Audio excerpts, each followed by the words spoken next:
Welcome to Blind Guy Woodworking. Today is March 1st, 2018, and a little over a year ago, I started on a big project of building a new and larger woodworking shop.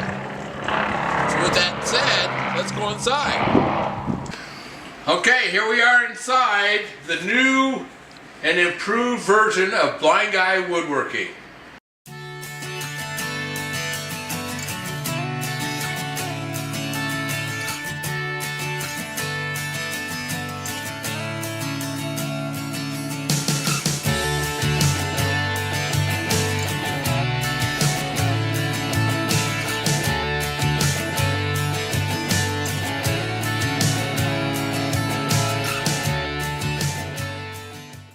I think what I'm going to do is just sort of talk about some of my tools. I'm not going to go into great detail about the different tools. If you're a woodworker, you probably know what a planer is. This is a 20-inch grizzly planer. Okay, over here we have a Bosch glide saw, I believe is what they call it. It's like a sliding miter saw, but it has an arm on the back that cantilevers, which makes it so you can get closer to the wall, and it's supposed to be making it more accurate. Okay, what we have here is one of my, or maybe my pride and joy. This is a 37-inch Boss drum sander, and I've been told that the reason it's 37 inches is so you can put a 36-inch door through it. Okay, this is my bandsaw. Nothing's real special. It's a Shop Fox bandsaw, and 14-inch. Okay, here we have my drill press. This is a Powermatic drill press, and I'm really glad that I spent the extra money to buy the more expensive drill press. This is variable speed, which really makes it nice. I don't have to take belts off. This is my long bed 8-inch joiner. I really would encourage, if you're thinking about buying a joiner, to buy the bigger joiner. It's really worth the extra couple $100. You can join a longer board. It's just more versatile. What happens is if you have a little 6-inch joiner, the bed's not long enough, so if you're doing a long board, it will, what happens when you run your board through, it falls off the edge and it gets cupped. So your board, when you go, let's say you're going to glue some boards together, it's concave. So if you got a couple extra $100, I think you can probably go for a bigger joiner. I think you'll really be happy that you did that. The next tool I have is a saw stop, table saw. If you don't know about saw stop, get on the main page of YouTube and search for saw stop, and you'll see what happens to the guy's finger. So, it's 10-inch table saw, 52-inch or 54-inch, rip capacity, got an extension table. This might be my first choice for my favorite tool, and then the big drum sander. This is my work table. It's homemade. I've got it a little higher. I like the height so I don't have to bend over. Formica surface. Everyone thinks it's granite, but it's not granite. It's Formica or Wilson Art. It's a laminate, and it's really easy to clean up. The doors have panels of the same as what's in the floor. It's leftover bamboo that I used from the inside of the doors and the outside of the table. It's on wheels.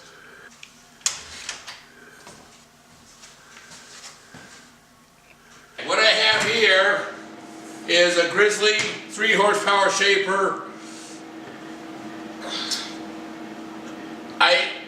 been using this shaper mainly for cutting these glue joints. So when I put boards together, it's like a tongue and groove.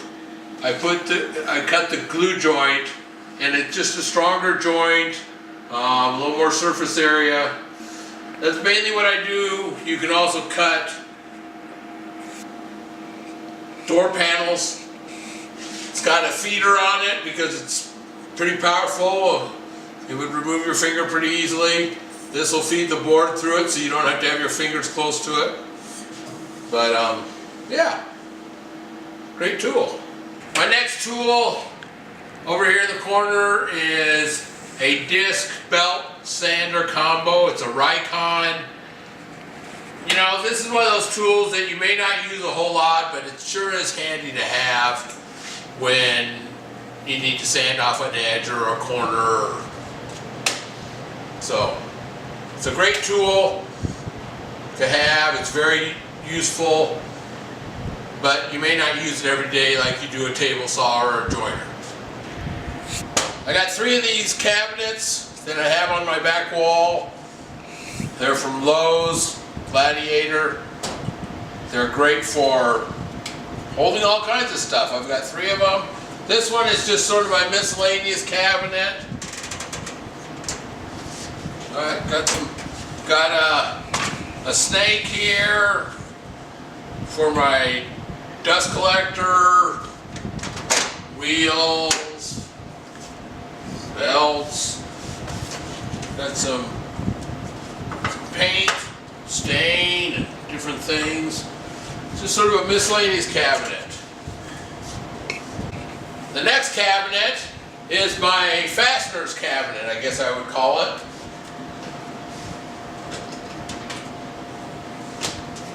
It's full of screws, mainly screws, different kind of fasteners. Got some solvents in here, some fillers. I built a little platform behind these jars that these boxes sit on, so I could open the drawers without knocking all the jars out. I put a little trim edge here so they wouldn't fall off the front of the shelf.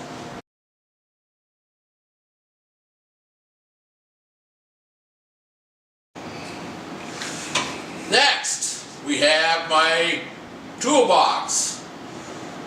It's jam full of everything you can imagine. This workbench was my grandfather's, and I put a new top on it. Still got the good old original vise. I'll tell you, they don't make vices like this one anymore. This is it's a heavy duty vise. If you don't know what this thing is, this is a paint shaker. Yes, paint shaker. It's a pneumatic paint shaker. It's a Harbor Freight. It's the only Harbor Freight tool I own. But for as much paint as I shake, it's great. It's a great $100 investment. It was about $100. Paint shakers can be very expensive, like thousands of dollars. And I was blown away when I saw that. In my third cabinet is where I keep all my hand tools. Got all my hand tools in here. I've even got a oscillating spindle sander down at the bottom.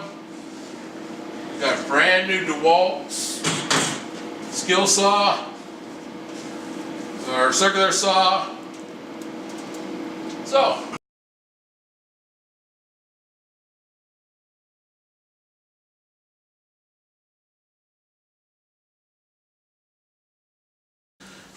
in my old shop, I had a utility sink.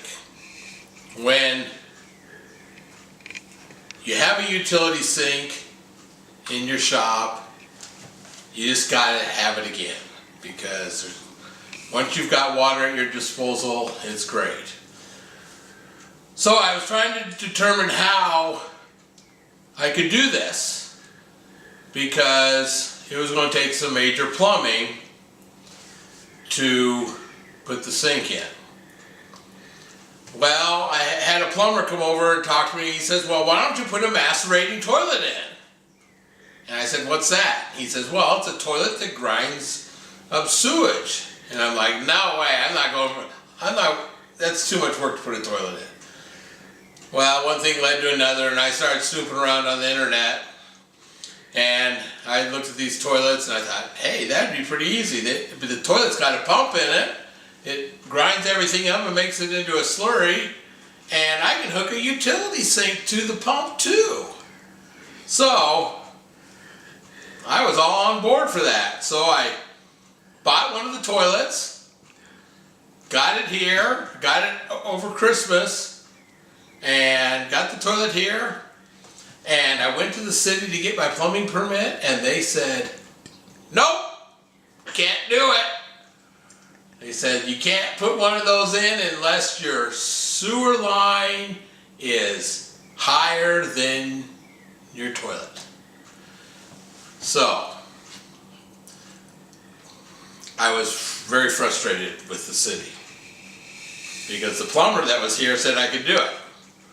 Well, one thing led to another, and I thought, oh, I could sneak this in, and I just couldn't live with myself. So what we did is we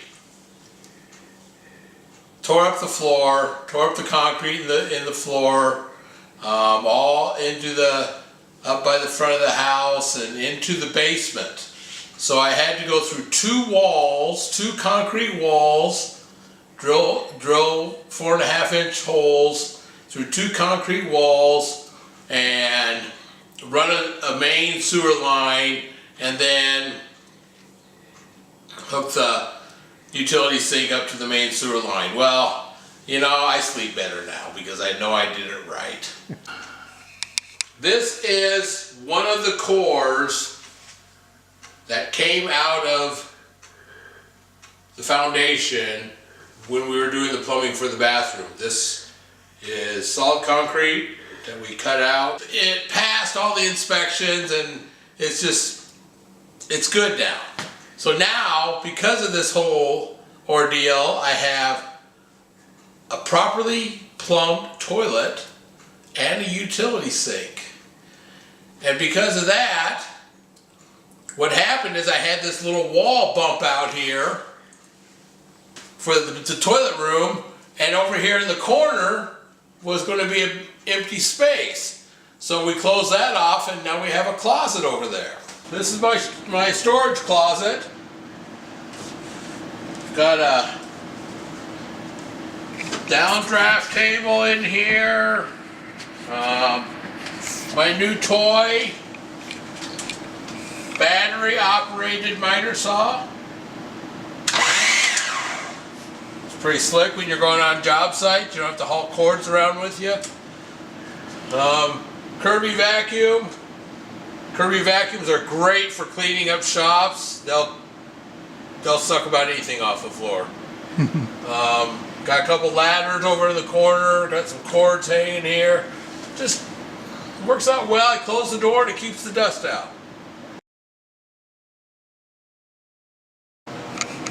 The last tool in my shop is, well, two tools, is this table here, which is my router table. Now I've got a pretty big counter on here, but it's really nice when you've got a long board. The other reason I ended up with a big counter is because I went to Lowe's and I went to buy the countertop and they didn't have a 4-foot section. So they gave me the 6-foot section at the price of the 4-foot section, and I just couldn't cut it off and let it go to waste. So with that said, it's a great place for my mortiser, my hollow chisel mortiser. This is a pretty new tool. It's a Powermatic, 3/4 horse. I've got my router table over here. Got a Craig lift on it. Got dust collection. These drawers have router bits in them.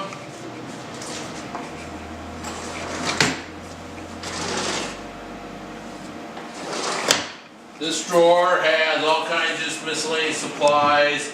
I got all my manuals in here and drag jig and plug cutters, big router bits. Now, one thing you've got to have when you build a shop is you've got to have entertainment. You just got to have entertainment. So we got a screen, TV up here. We've got a stereo. My speakers are in the ceiling, which makes it really nice. I don't have to dust them off. They're out of the way.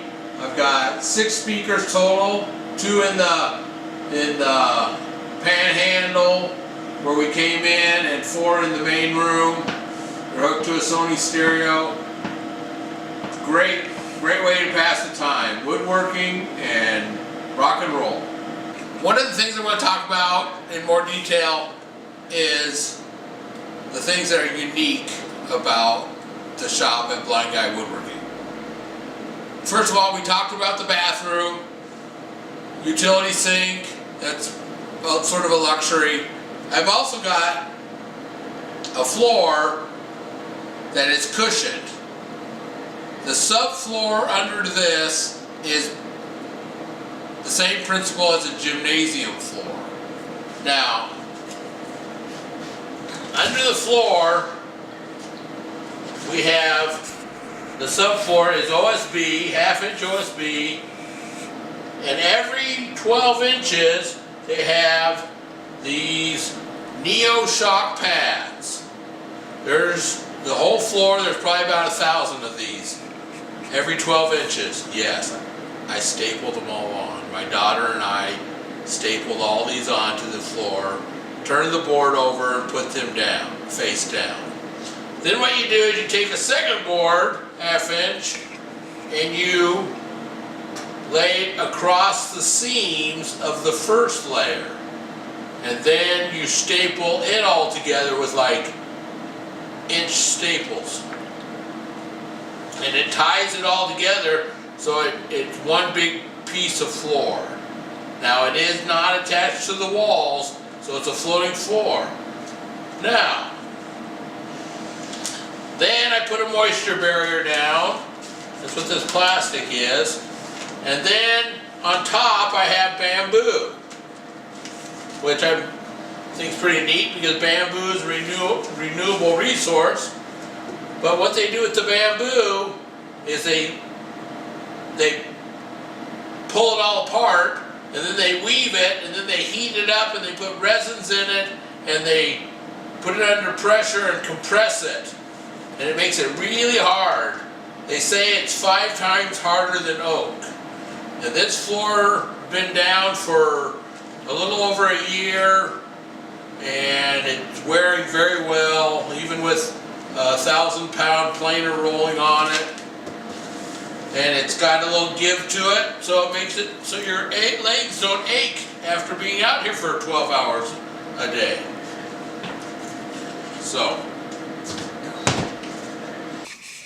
one of the items that I have that a lot of shops don't have is I have an automated dust collection blast gate system.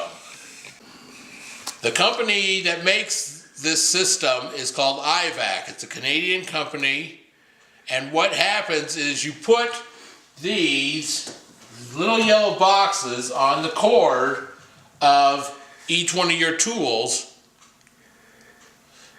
and it senses the electricity in the cord, which tells it to send a message to the dust collector and to the blast gate to activate.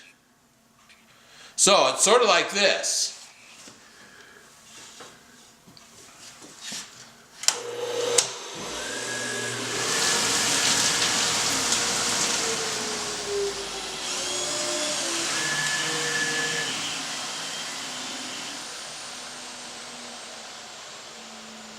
Now, since my dust collector's up in the attic, what I'm virtually doing is taking the air from the shop and putting it up in my attic. Well, my dust collector is a 3 horsepower Shop Fox. I've supercharged it with some canister filters, and so what happens is it creates a vacuum in the shop. What I've done is I've put a couple 6-inch blast gates in the ceiling that open up after the dust collector turns on, and then it lets the pressure from the attic come back down into the shop, plus hopefully recaptures some of my hot air. So when the dust collector comes on, it sends a signal to these blast gates, and they open up to let air back into the shop. Now that my dust collector is up in my attic, I really don't want to go up there and empty it all the time. So what we've done is we've hooked up a barrel down here in the main part of the shop. Up in the attic, there's a dust deputy that makes my dust collector into a cyclone dust collector.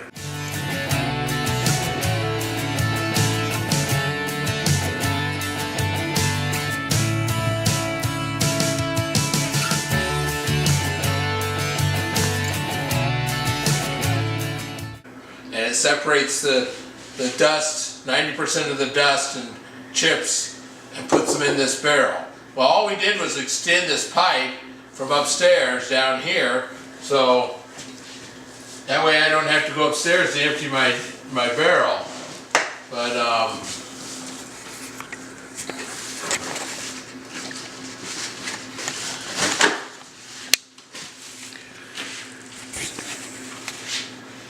did a pretty good job.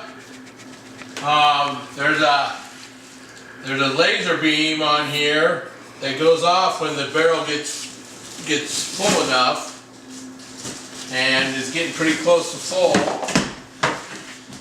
But you can see that it does a pretty good job. And then what I do with my dust is I give it to a fella in a nearby town, and he uses it to grow mushrooms in. Ah, cool. So it doesn't go to waste. We use everything up, and he grows mushrooms in, taki mushrooms, and we try to use everything up. Thank you for taking the tour of the new Blind Guy Woodworking shop. My name is Clay Gerganis, and I am the Blind Guy Woodworker. You can check out my website at www.blindguywoodworking.com, or if you have comments, send me an email at blindguywoodworking@gmail.com. Thank you, and have a great day.